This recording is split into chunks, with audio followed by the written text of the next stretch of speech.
안녕하세요, 여러분. 수진이입니다. 요즘 서울 아파트값 하락했다는 뉴스 많이 보셨죠? 근데 가만 보면 참 웃긴 게 몇 년 사이에 10억씩 올라서 부풀려진 집값이 이제 1억 떨어졌다고 집값이 하락했다 이렇게 떠드는 겁니다. 그게 정말 하락인가요? 엄밀히 따지면 10억 올라간 게 그대로 10억 내려와야 본전이고 11억은 내려가야 그제야 하락이라 할 수 있는 거죠. 사실 지금 집값은 이미 폭락의 길로 들어섰다고 보는 게 맞아요.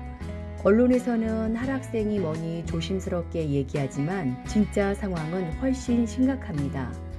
부동산원이 발표하는 집값 통계, 이거 사실 거래량이 거의 없는 상태에서 나온 거라 정확히 반영한다고 보긴 어려워요. 한마디로 호가만 반영된 숫자라 눈속임에 가깝다는 겁니다. 요즘 집을 사고 팔기 힘든 가장 큰 이유가 뭔지 아세요? 바로 대출 규제 때문이에요. 집값이 너무 높아져서 대출 없이 살 수 있는 사람이 거의 없거든요.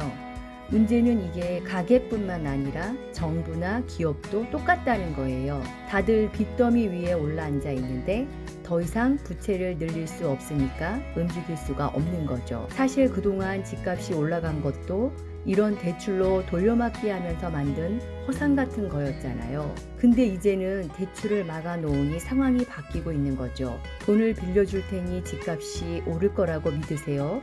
했던 시절은 끝났어요. 이젠 그 환상을 깨야 할 때입니다. 요즘 시장 분위기가 조정 국면이라며 안정세를 찾고 있다는 얘기를 하잖아요.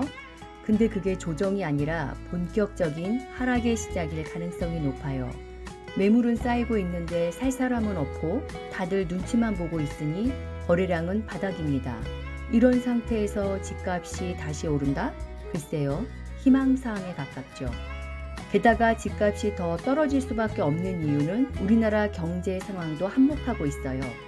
가계부채는 역대 최고 수준이고 기업들조차도 자금난에 시달리고 있잖아요. 정부도 빚이 어마어마한데 이제는 더 이상 빚을 늘릴 여력이 없다는 걸 다들 알아요. 그러니 부동산 시장이 예전처럼 대출로 버티면서 가격을 유지할 수 없는 겁니다. 요즘 이런 말이 있죠.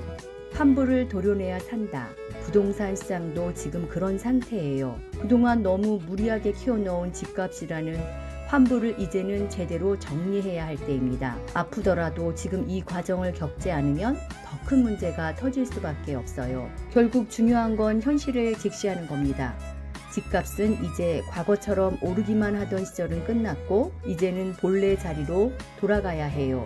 그리고 이 과정이 길어질 수도 있지만 그게 우리 경제를 살리는 길일 겁니다. 부동산은 늘 오를 거라는 신화를 믿고 계셨던 분들, 이제는 그 생각을 좀 바꿔야 할 때가 왔습니다. 그래야 정말 필요한 사람에게 집이 돌아가고 모두가 숨을 쉴 수 있는 사회가 되는 거 아닐까요? 들어주셔서 감사합니다. 수진이었습니다. 좋아요, 구독, 알림 설정은 힘이 됩니다.